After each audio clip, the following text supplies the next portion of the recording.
I was sitting in a hospital corridor at 2 in the morning, under fluorescent lights that hummed at a frequency designed, I was convinced, to slowly dissolve a person's sanity. My shoes were off. My back was against the wall. And in my lap, I was holding a manila folder with 2 documents inside it.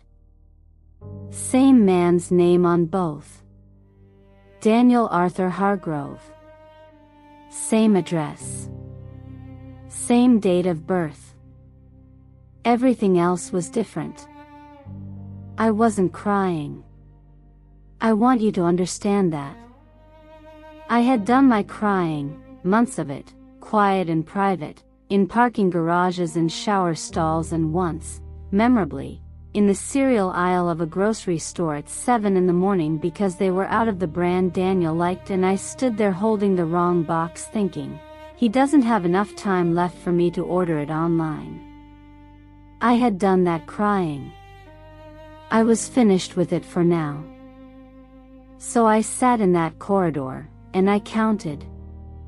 I counted the ink mark on Daniel's right index finger that I'd noticed when I came back to his room 38 minutes after I'd left.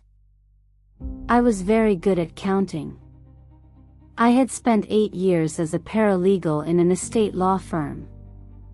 Numbers, documents, dates, discrepancies. That was my language long before it became my weapon. I looked down at the folder in my lap. I thought about the first time I ever saw Daniel's name on a legal document. It was 11 years ago, and he had walked into Greer and Associates on a Tuesday afternoon to settle his father's estate, and he had been charming in that slightly rumpled way of men who are more organized inside their heads than in their appearance. He'd forgotten his own file. He borrowed a pen and gave it back with a coffee cup ring on it. He came back the next morning with 2 coffees, one for him, one for me, and said he figured he owed me one for the pen situation. We were married 18 months later. I used to tell that story at dinner parties and watch Daniel pretend to be embarrassed while actually being delighted. He loved that story. He loved that I remembered every detail of it. He said it was proof I had always been paying attention. He was right. I had always been paying attention. I just wish I'd started paying a different kind of attention about 11 years sooner. Margaret and Hargrove did not attend our wedding rehearsal dinner. She said she had a migraine. I sent her flowers the next morning, white peonies, because Daniel had mentioned once that she liked them. She did not acknowledge them. She came to the wedding in a black dress. Floor length.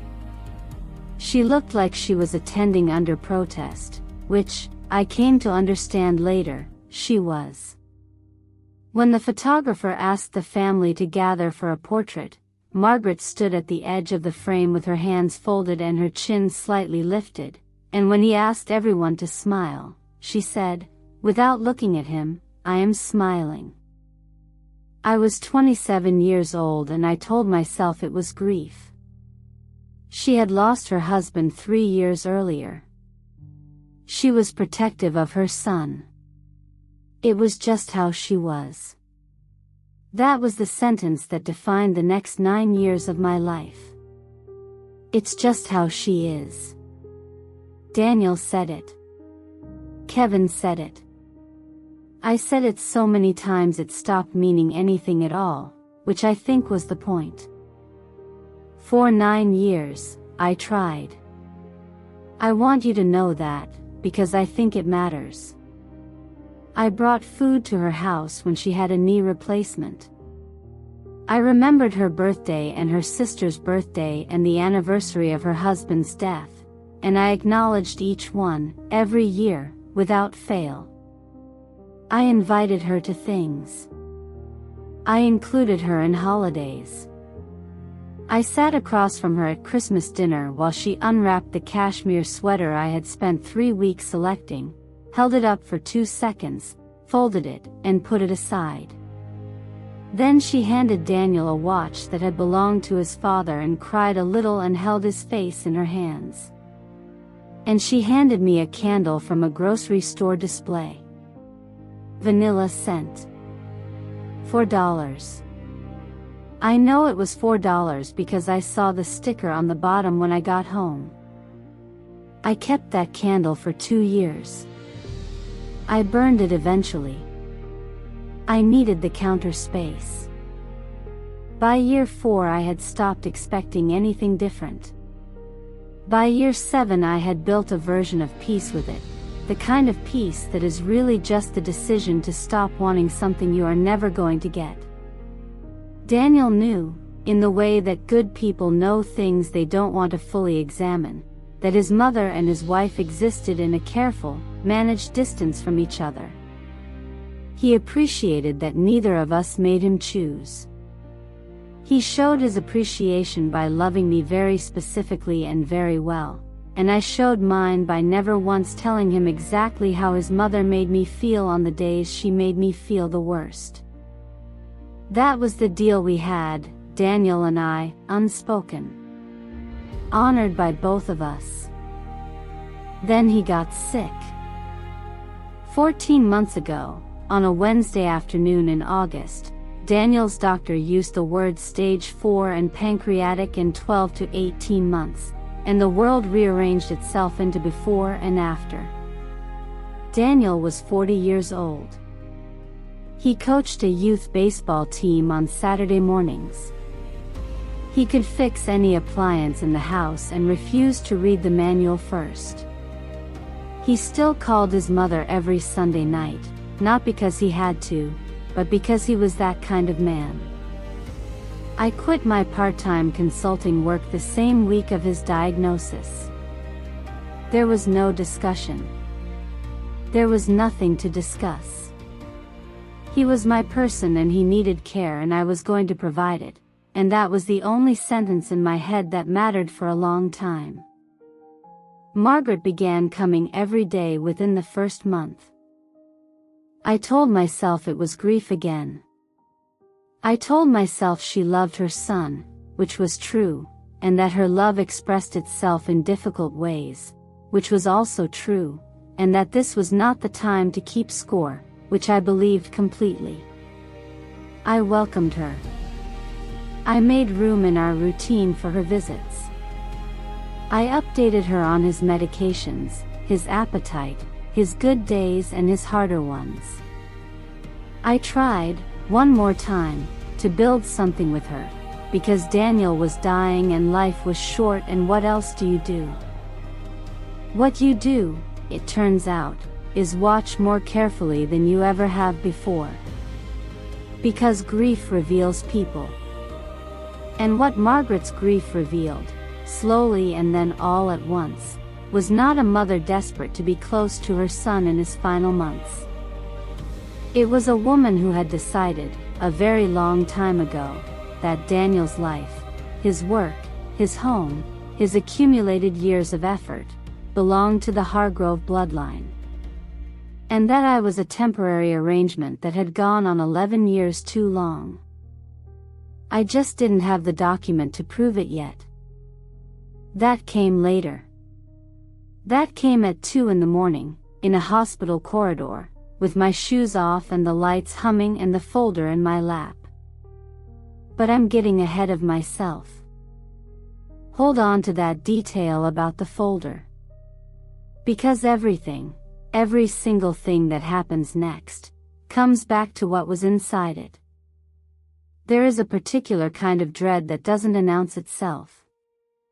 It doesn't arrive with a racing heart or cold sweat or any of the dramatic signals your body is supposed to send when something is wrong. It arrives quietly. It settles in behind your sternum like a stone you swallowed without noticing, and you carry it for days before you understand what it is. That's what the first weeks of Margaret's daily visits felt like. A stone I couldn't account for. She was helpful, on the surface. She brought food, casseroles, mostly, in glass dishes she expected back. She sat with Daniel and watched the baseball games he no longer had the energy to watch fully, and she held his hand during commercials, and she told him stories about when he was small that made him smile and the slow, medicated way he smiled at everything by then. That part was real. I don't want to take that from her, because I think whatever else Margaret Hargrove is, she did love her son. She just loved what he represented to her at least as much as she loved who he actually was. The other things were subtler. She began asking the hospice nurse questions in a tone that suggested she was the primary decision-maker. Not aggressively. Margaret was never aggressive in any way you could point to directly. She would ask the nurse, with her head tilted and her voice full of gentle concern, whether Claire had mentioned any difficulties managing the overnight medication schedule, because she just wanted to make sure Daniel was getting everything at the right times. The nurse, to her credit, told Margaret that the medication log was meticulous and that she had no concerns. Margaret nodded and said, "Oh, good. I just worry." She told Daniel's oncologist, during a consultation I was not present for because I had been in the restroom for 4 minutes, that I sometimes seemed overwhelmed and that she hoped the care team was keeping an eye on things. The oncologist mentioned it to me at our next appointment, carefully, the way doctors mention things they don't quite know what to do with. I pulled out the medication log. 14 months of entries. Every dose. Every timestamp. Every notation. The oncologist looked at it for a moment and said, "I see." He didn't bring it up again. I did not confront Margaret about either of these things. I want you to understand why, because I think some people would have, and I understand the impulse completely. But I had spent 8 years in estate law, and before that I had watched attorneys do something that took me a long time to fully appreciate. The best ones never showed their hand before they had all their cards. I didn't have all my cards yet. I had a stone behind my sternum and a hospice nurse who'd been asked the wrong questions and an oncologist who'd said, "I see," in a particular tone of voice. So I kept the log. I kept every receipt, every appointment summary, every email from the care team. I noted the dates of Margaret's visits and who accompanied her. Brenda came on Tuesdays, almost without exception.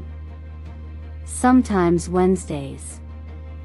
Always with a large tote bag that I had initially assumed contained food or knitting or the general accumulative clutter of a 67-year-old woman's daily life. I stopped assuming that around week 5. It was Sonia who called me on a Thursday evening in September, and Sonia who said the thing that made the stone behind my sternum suddenly make sense. I should tell you about Sonia. We had been friends for 14 years, longer than my marriage, longer than my time at Greer and Associates, back to a shared apartment in our mid-20s when we were both broke and certain we were going to be fine. She was a practicing estate attorney now, a good one, the kind who was quiet in social situations and absolutely devastating in a courtroom. She had a gift for reading documents the way some people read faces. She could look at a filing and tell you within 2 minutes where the weak points were, where someone had been careless or clever or outright dishonest. She called me on a Thursday evening and said, without preamble, the way Sonia always talked, "I heard something today through a contact at the county recorder's office. Someone pulled Daniel's existing estate file recently. Not Greer. Someone else. A filing service on the east side called Meridian Document Services." I sat down at the kitchen table. When, I said. 3 weeks ago, she said. I thought about Brenda's tote bag. I thought about the Tuesday visits. I thought about the way Margaret always found a reason, a phone call Daniel needed to make, a conversation with a nurse, some errand that required exactly me and no one else, to get me out of that room for 20 or 30 minutes at a stretch. I need to call Thomas Greer, I said. Yes, said Sonia. You do. Thomas Greer had been the Hargrove family estate attorney for over 20 years. He was 71 years old, semi-retired, and deeply principled in the way of men who have spent a career watching what happens when principles are abandoned. He had drafted Daniel's original will 2 years earlier, when Daniel was healthy and clear-headed, and had come into the office on a Tuesday morning and sat across from Thomas and gone through everything methodically and signed at the bottom with the signature I had seen 10,000 times. The one that connected at all the right places, the one that leaned slightly right, the one that looked like him. Thomas confirmed what I already knew. The legitimate will left everything to me. The house, paid off, ours for 6 years. Hargrove Press, the commercial printing business Daniel had built from a single lease machine in a storage unit at 24 years old into a company that employed 11 people and turned a profit every quarter for the last 9 years. 2 life insurance policies totaling $800,000. Our joint investment accounts. Everything, to Claire Marie Hargrove, full stop. It was ironclad. Witnessed. Filed with the state.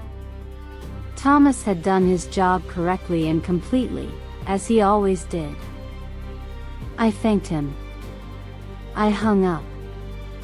I exhaled for what felt like the first time in several weeks. And then I sat at the kitchen table for a long time, and I thought about why a woman who knew her son's legitimate will existed, who knew it was ironclad and filed and witnessed, would still go to the trouble of pulling that file. What you look for, when you pull a file like that, is the language. The specific language. You look for what conditions might be challenged, what clauses leave room, what a good attorney might find to work with. You don't pull a file to admire it. You pull a file because you're planning something. I started timing how long I was out of Daniel's room when Margaret asked me to leave. I started talking to the nurses. There was one nurse in particular, Patricia Odom, who had been on Daniel's floor for 11 years and who had a way of communicating large amounts of information through very small shifts in her expression. She never said anything directly. She was professional in a way that was absolute and non-negotiable.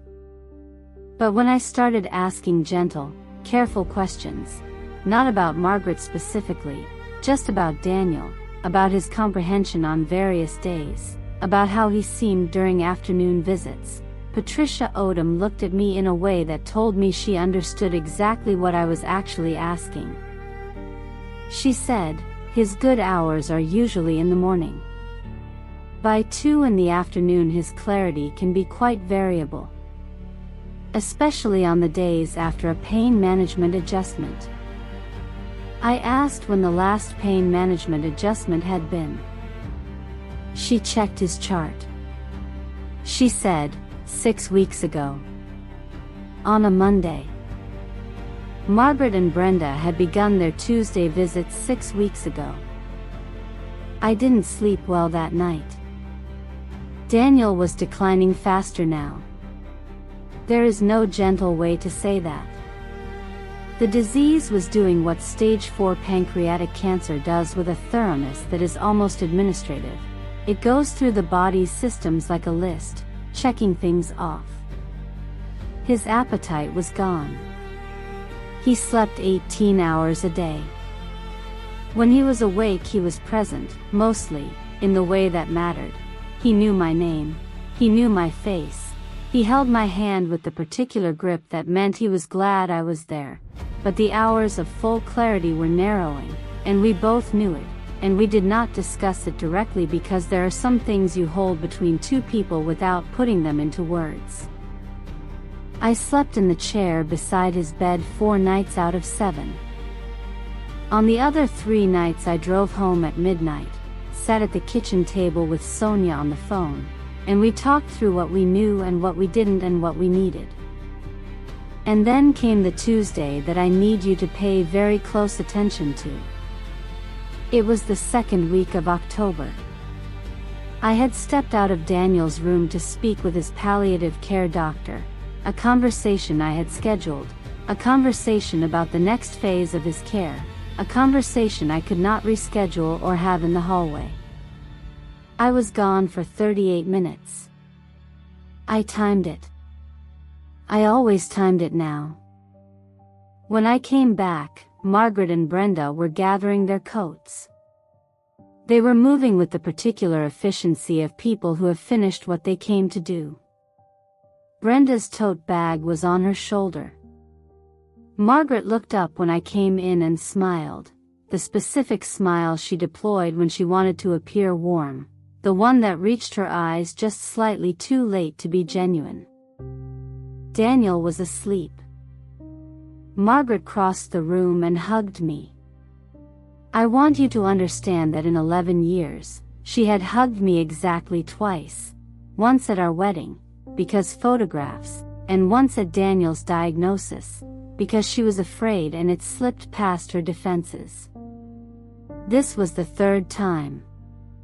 She held on for a moment longer than felt natural, and she said, very quietly, into my shoulder, "He's so peaceful today."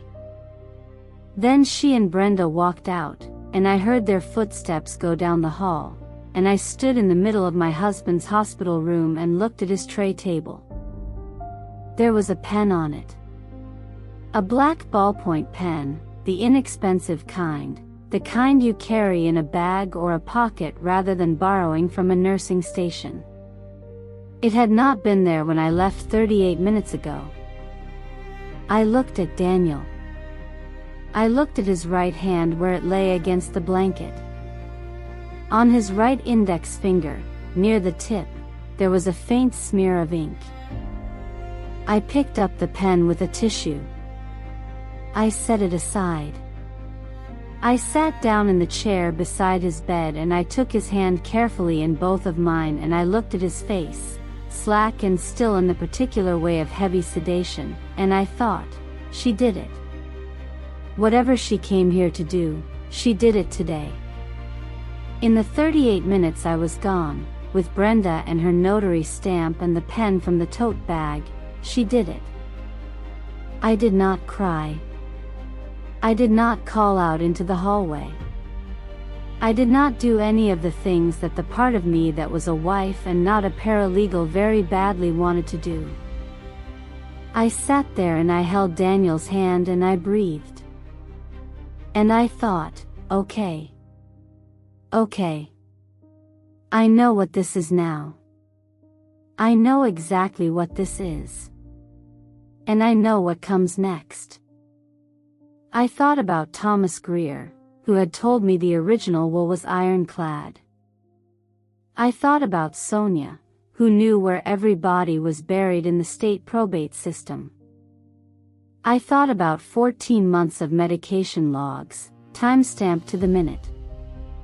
I thought about Patricia Odom and the way she'd looked at me when she told me his clarity was variable in the afternoons.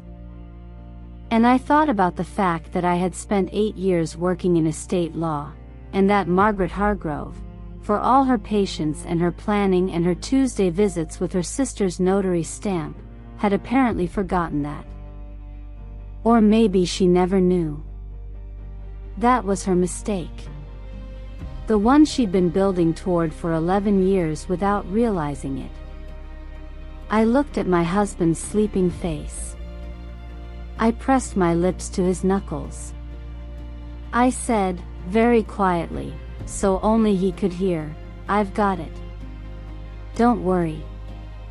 I've got it." Then I took out my phone and I called Sonia. Sonia picked up on the second ring. She always picked up on the second ring when it was me, and I had never once had to tell her why that mattered. I said, "She did it today." 38 minutes. Brenda was with her. There's a pen on the tray table and ink on his finger. Sonia was quiet for exactly 3 seconds. That was her thinking silence. I knew all her silences by then, the way you know the sounds of a house you've lived in long enough. Then she said, "Don't touch anything else in that room.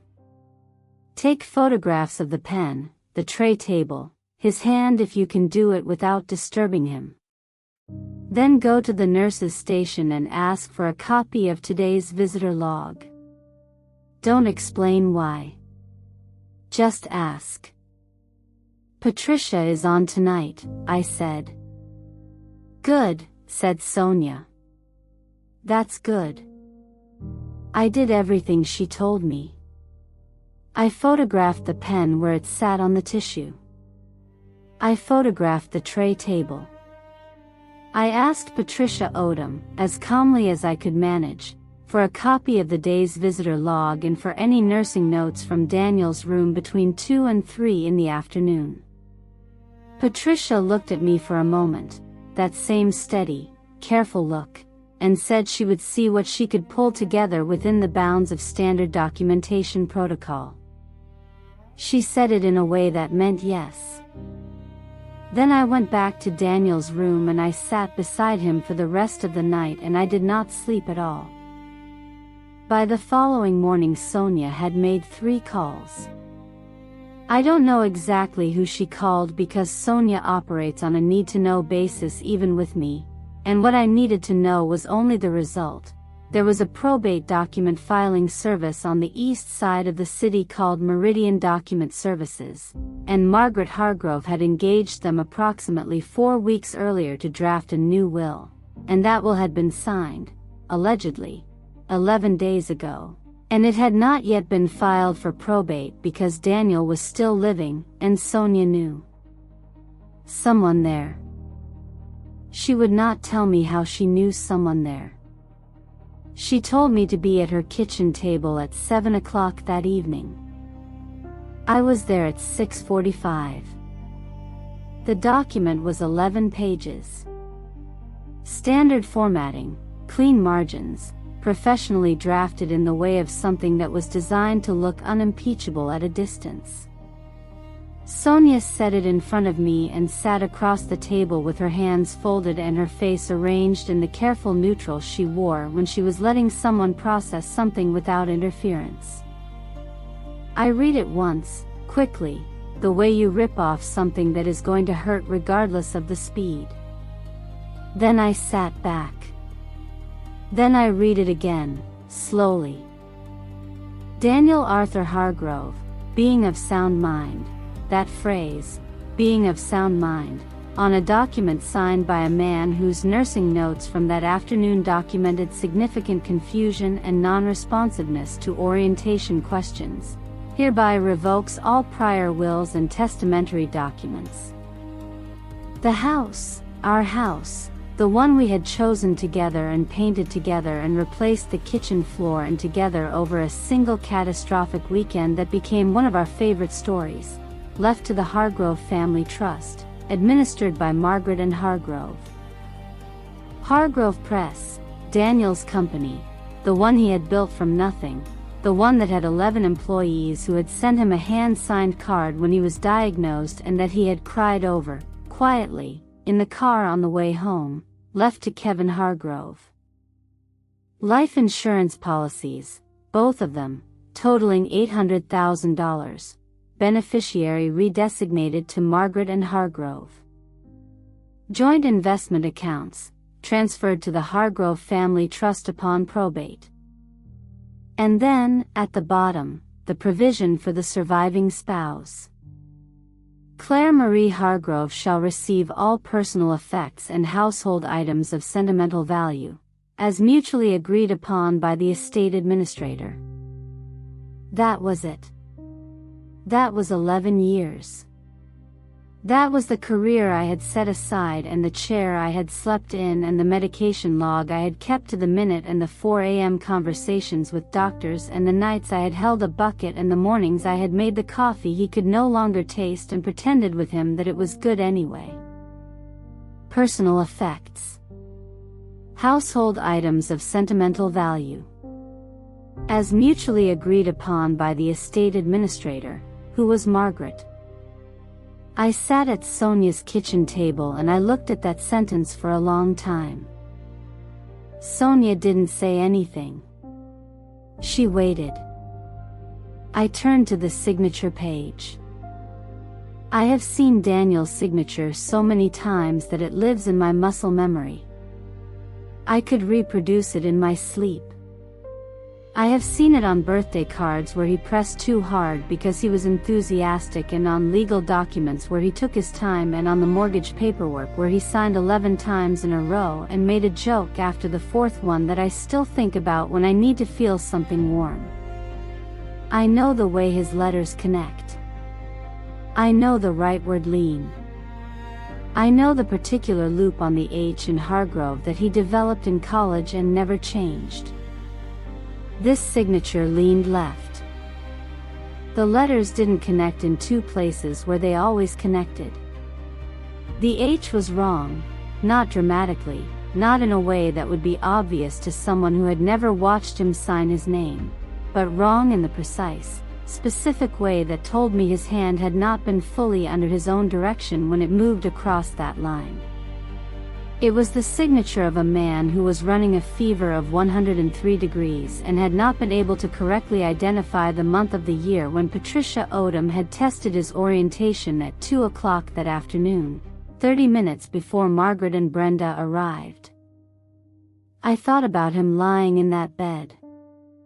I thought about Margaret leaning over him with the pen from the tote bag, saying, "Just sign here, Danny. It's just to make sure everything stays in the family," and Daniel, confused and medicated and trusting her in the way that children trust their parents even when they shouldn't, even when they're 41 years old, even when they're dying, because that particular trust is among the last things to go. And I thought, she knew. She knew exactly what she was doing, and she knew exactly what state he was in, and she did it anyway. I looked up at Sonia. She said, very quietly, "Tell me what you want to do." I said, "I want to take her apart legally, completely, and permanently. And I want to do it without Daniel ever knowing she did this. He has 3 days. Maybe less. I will not spend those days on this." Sonia looked at me for a moment. Then she nodded once, slowly, the way she nodded when she had made a decision she was not going to revisit. She said, "Then that's what we'll do. Go back to the hospital.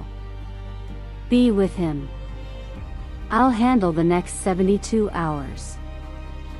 I said, "What do you need from me?" She said, "The medication log. Every visitor date and time you've recorded. And I need you to have one more conversation with Patricia Odom." I had the medication log in my bag. I slid it across the table. Sonia picked it up and opened it and said nothing for a while, just turned pages, and I watched her face do the thing it did when she found what she was looking for, a very slight stillness, like a pointer dog on a scent. She said, "This is extraordinary, Claire." I said, "I know." I drove back to the hospital. I stopped at the nurse's station and I asked Patricia Odom if I could speak with her for 5 minutes in the family consultation room, and Patricia looked at me with her steady, careful eyes and said, "Of course." In the family consultation room, I told her what I needed. Not everything. Just enough. I told her I was concerned about a document that may have been signed in Daniel's room during a period when his capacity to understand what he was signing was compromised, and I asked if she would be willing to provide a written statement about his condition and her observations during that afternoon's visit, within the appropriate professional and legal framework. Patricia Odom looked at me for a long moment. Then she said, "I was in the hallway outside his room at approximately 2:45. The door was partially open. I heard a woman's voice. I recognized it as Mrs. Hargrove Sr. say to the patient, 'Just put your name here, Danny, it's just to make sure everything stays in the family.'" She paused. The patient said, "Is Claire coming back?" Mrs. Hargrove said, "Of course she is, just sign." She said, "I noted it in my personal record at the time because it concerned me. I didn't know what I was hearing. Now I think I do." I said, "Would you be willing to put that in a statement?" She said, "I've been waiting for someone to ask me." I went back to Daniel's room. I turned off the overhead light and left only the small lamp in the corner that made the room feel less like a room it was and more like somewhere you might choose to be. I sat in the chair beside his bed. I took his hand. He stirred slightly and turned his head toward me without opening his eyes, the way he always knew when I was there, and I thought, as I had thought 100 times in the last 14 months, how astonishing it was to be known by someone that specifically. I read to him. We had started a novel on our honeymoon, one of those trips where you bring a book with every intention of reading it and then don't, because there are better things to do, and we had been making our way through it together in the evenings for the past several months, a chapter at a time. I read him 3 chapters that night. I don't know how much he heard. I think he heard enough. Sonia worked through the night. She pulled every document thread available to her, the Meridian filing, the county recorder's records, the timing of the will execution against Daniel's medical chart. She cross-referenced the date of the notarization with Brenda's publicly available notary commission records.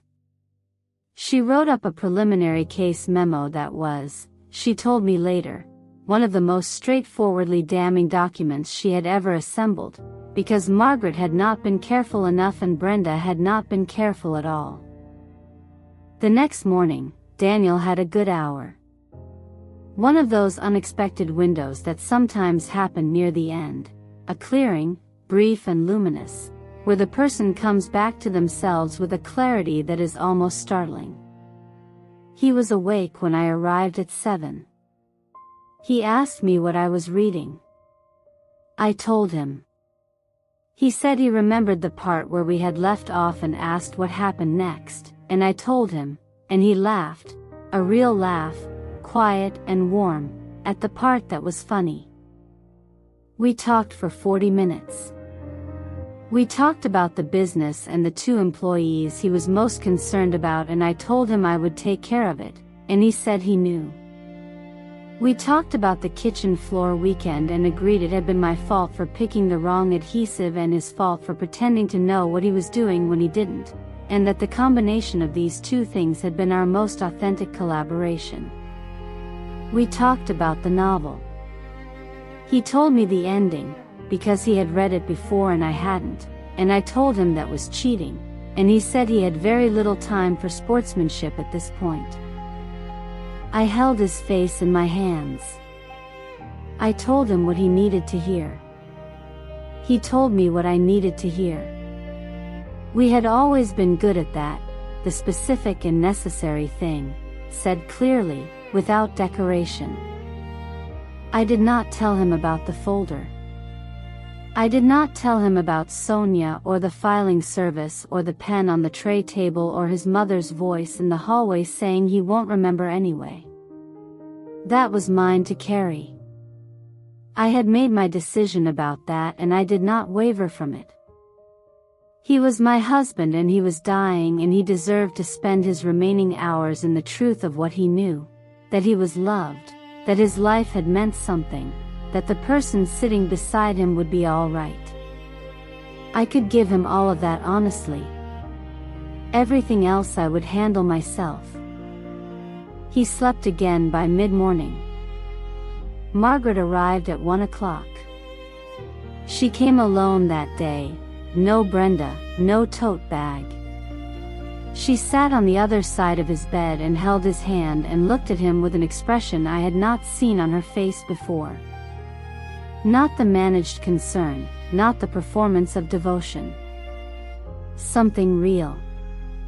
Something that had gotten through whatever she had built around herself. She loved him. In whatever limited and ultimately destructive way she was capable of loving someone, she loved her son. We sat on opposite sides of his bed for 2 hours and did not speak to each other, and it was the most honest thing that had ever passed between us. She left at 3. She paused at the door and said, without turning around, "You've been a good nurse to him. Not a good wife. A good nurse. Even now." I said, "Goodbye, Margaret." She left.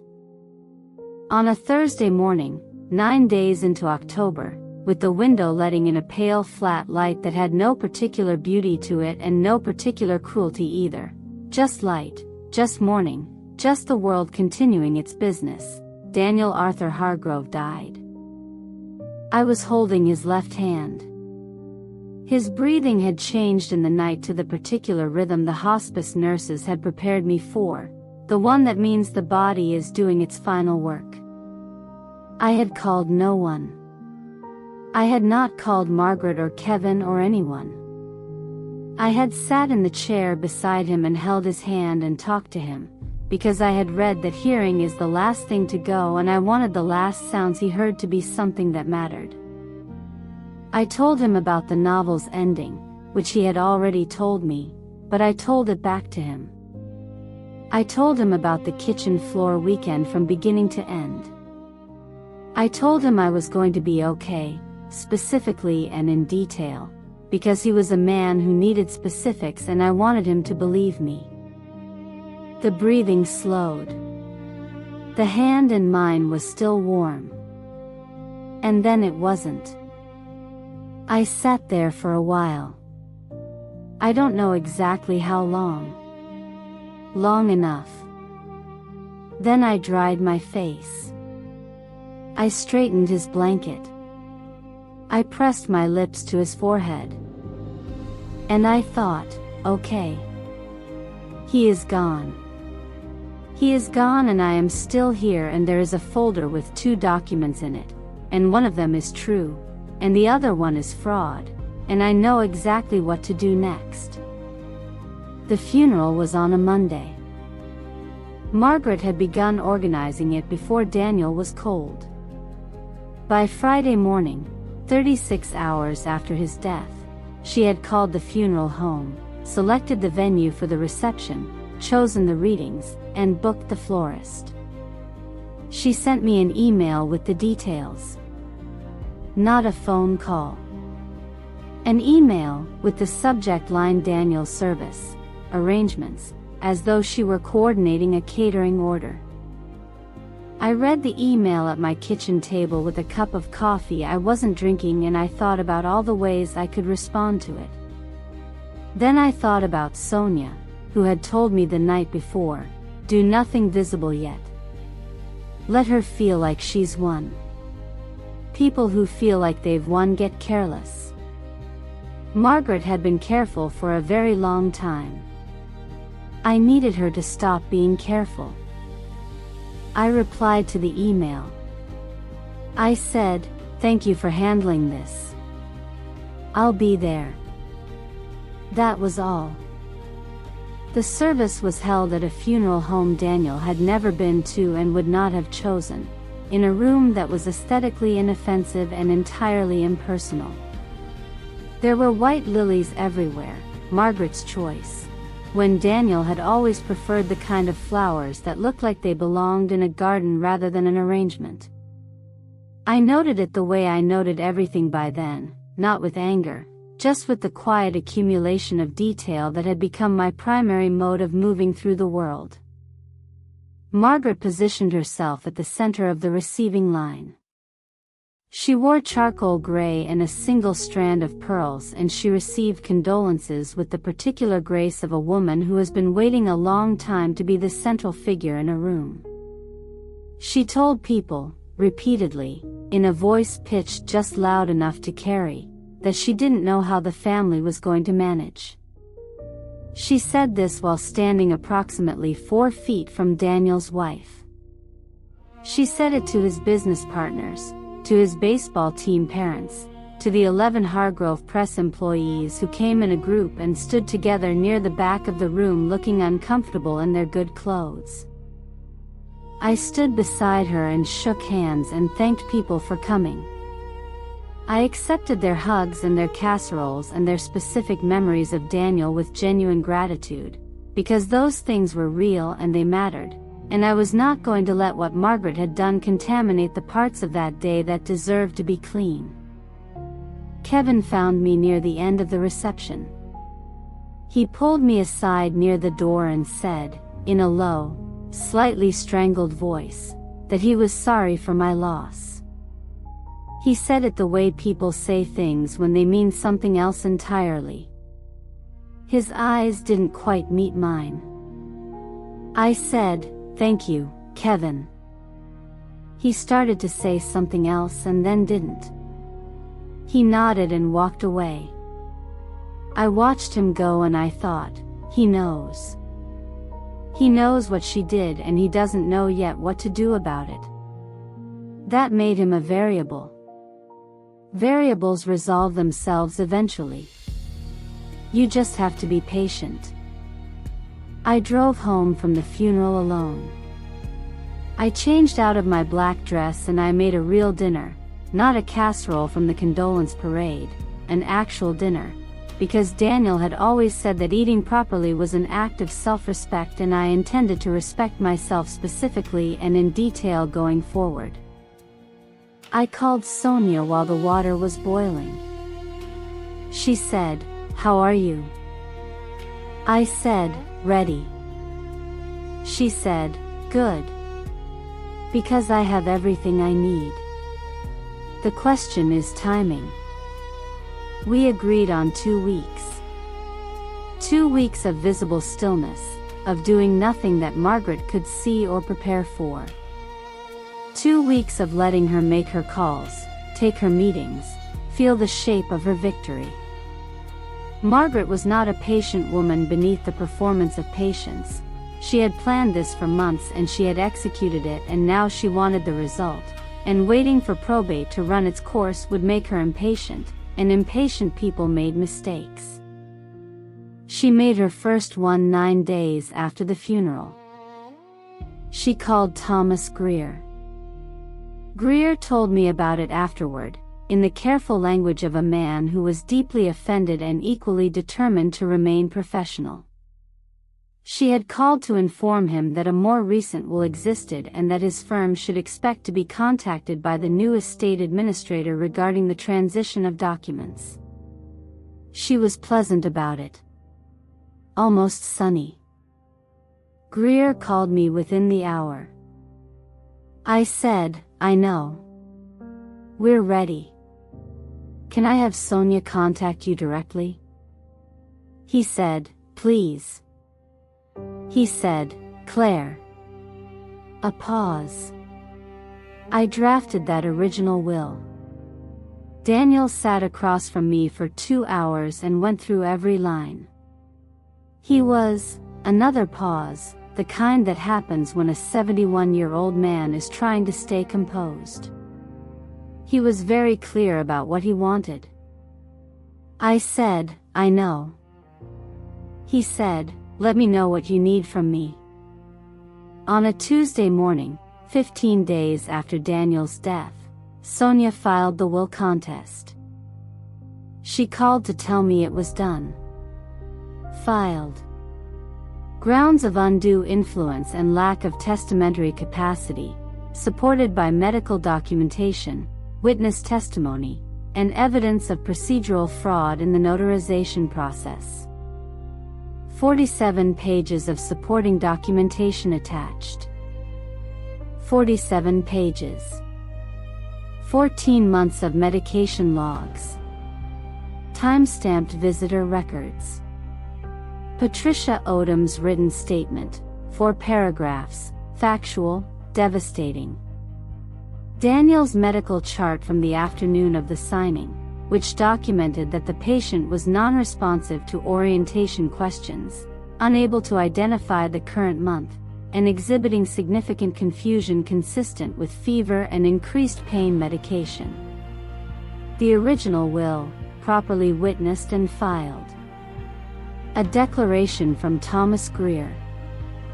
And a comparative signature analysis from a forensic document examiner who had reviewed the signature on the fraudulent will against 14 authenticated samples of Daniel's signature and concluded that the questioned signature exhibited characteristics inconsistent with the subject's established signing pattern and consistent with execution under conditions of physical and cognitive impairment. 47 pages.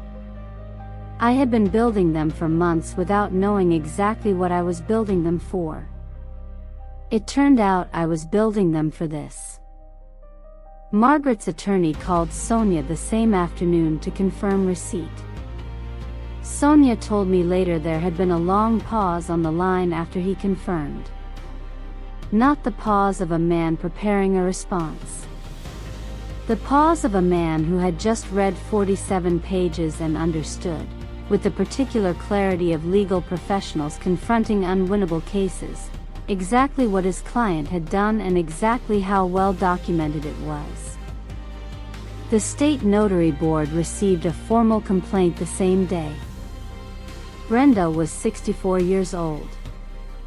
She had held her notary commission for 19 years. The board suspended her commission pending investigation within 3 weeks of the complaint.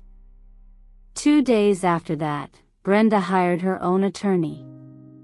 Brenda's attorney told her immediately that her professional exposure was significant and her personal legal exposure was potentially criminal, and that her best available option was full cooperation. A criminal referral for notarial fraud was already moving through the appropriate channels. Brenda's attorney called Sonia on a Thursday. And then there was Kevin. He called me on a Wednesday night, 3 weeks after the funeral. It was late, past 10, and his voice had the quality of someone who had been working up to a call for a long time and had finally run out of reasons not to make it. He said my name. Then he said he was sorry. He said it 3 times, in slightly different ways, as though he was trying to find the version that meant what he actually meant. Then he said he didn't know the details. He knew Margaret was doing something with the will. But he didn't know what Daniel was like that day. He didn't know Daniel hadn't understood. He said, "I have something. I think you should have it." There was a voicemail. Margaret had called him the evening of the signing, while he was at dinner, and the message had sat in his phone for weeks, and when Sonia's filing landed he had listened to it again and understood what he was hearing. He played it for me over the phone. Margaret's voice. Clear and even and entirely unguarded in the way people are when they believe they are leaving a message for an ally. She said, "Kevin, it's done. He doesn't know what he signed. He won't remember anyway. The important thing is that it's taken care of before Claire figures anything out. Call me when you get this. He doesn't know what he signed. He won't remember anyway."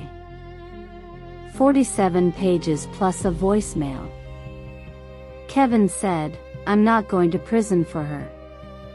I have kids, Claire." I said, "Send it to Sonia tonight." He said, "Already done." The probate court hearing was set for 6 weeks out. Margaret spent those 6 weeks fighting. Her attorney filed motions, challenged the nursing notes, questioned Patricia Odom's standing, submitted a counter-declaration about family legacy and a son's true wishes. It was well written. It was also directly contradicted by every piece of objective documentation in the file. You can write a very compelling narrative. You cannot write a compelling narrative that defeats a medical chart, a forensic signature analysis, a suspended notary license, a nurse's eyewitness statement, and a voicemail in which you say he won't remember anyway. The fraudulent will was thrown out. The original will, the one Daniel had signed 2 years earlier, in Thomas Greer's office, healthy and clear-eyed and certain, was admitted to probate. Claire Marie Hargrove inherited the house.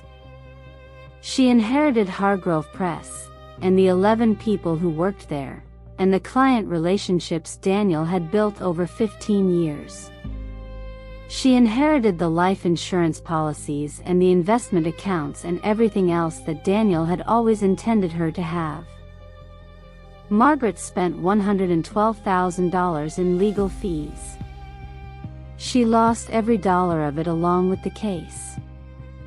Brenda was convicted of notarial fraud, ordered to pay restitution, and permanently barred from serving as a notary. Kevin gave a full statement, was granted immunity, and sent me a letter 2 weeks after the hearing. 3 pages, handwritten. I read it once and put it in the drawer where I keep things I am not ready to decide about yet. The last time I saw Margaret was outside the courthouse on the day the ruling was issued. She was standing on the steps, very still in the October light. It was October again by then, a full year since that Tuesday with the pen on the tray table, and she looked smaller than I remembered her. Not physically. Just the way people look when the architecture they have built around themselves has come down and there is nothing left to fill the space. She said, "I just wanted to protect what he built." I looked at her. I thought about Daniel's signature leaning left on the line. I thought about he won't remember anyway. I thought about the pen on the tray table and the ink on his finger and the 38 minutes I was gone. I said, "I know. And I protected it too. Better than you did." I walked to my car. I did not look back. Hargrove Press still has its 11 employees. I brought in a general manager in January, a woman Daniel had always said was the most competent person in the building, and she has been exactly that. I go in on Tuesdays and Thursdays. I am learning the parts of the business I didn't know. It turns out I am reasonably good at it, which Daniel would have found gratifying and would have been very annoying about. The house is mine. The kitchen floor is still the one we put in over that catastrophic weekend, and I have decided it is staying, because I like it and because the story of how it got there is one of my favorites, and I am keeping every story I have. I finished the novel. I read the ending myself, the one Daniel had told me from his hospital bed, and it was exactly as he had described it. I sat on the couch with the book closed in my lap for a long time after. It was a good ending. Earned and true and quiet, the way the best endings are. I thought, that's all you can ask for, really. That things end the way they were supposed to. I have been asked, by people who know the full story, whether I feel guilty.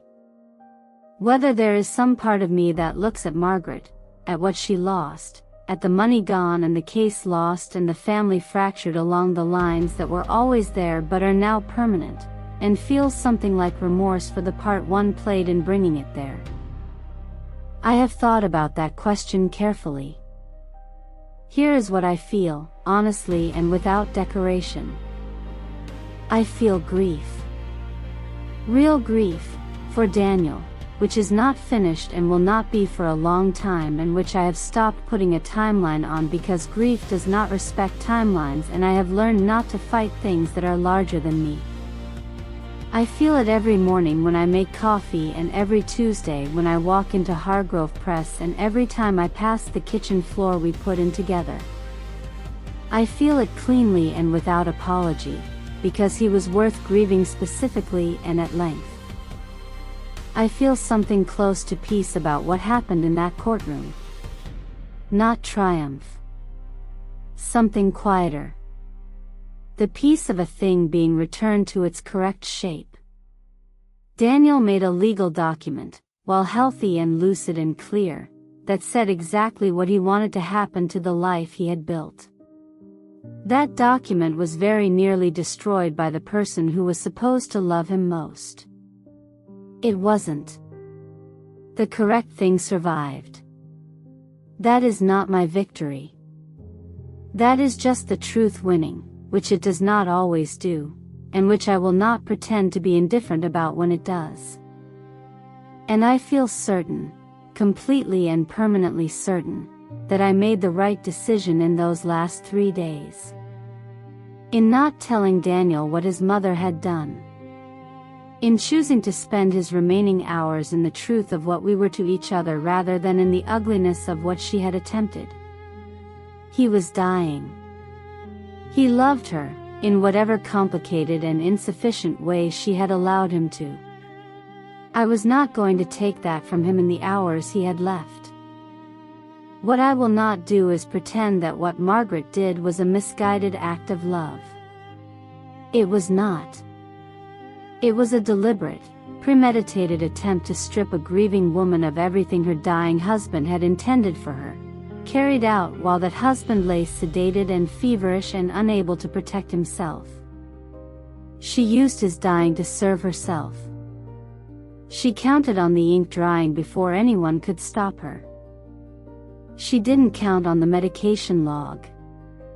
She didn't count on Patricia Odom in the hallway. She didn't count on Kevin's conscience arriving, late but functional, via voicemail. She didn't count on Sonia.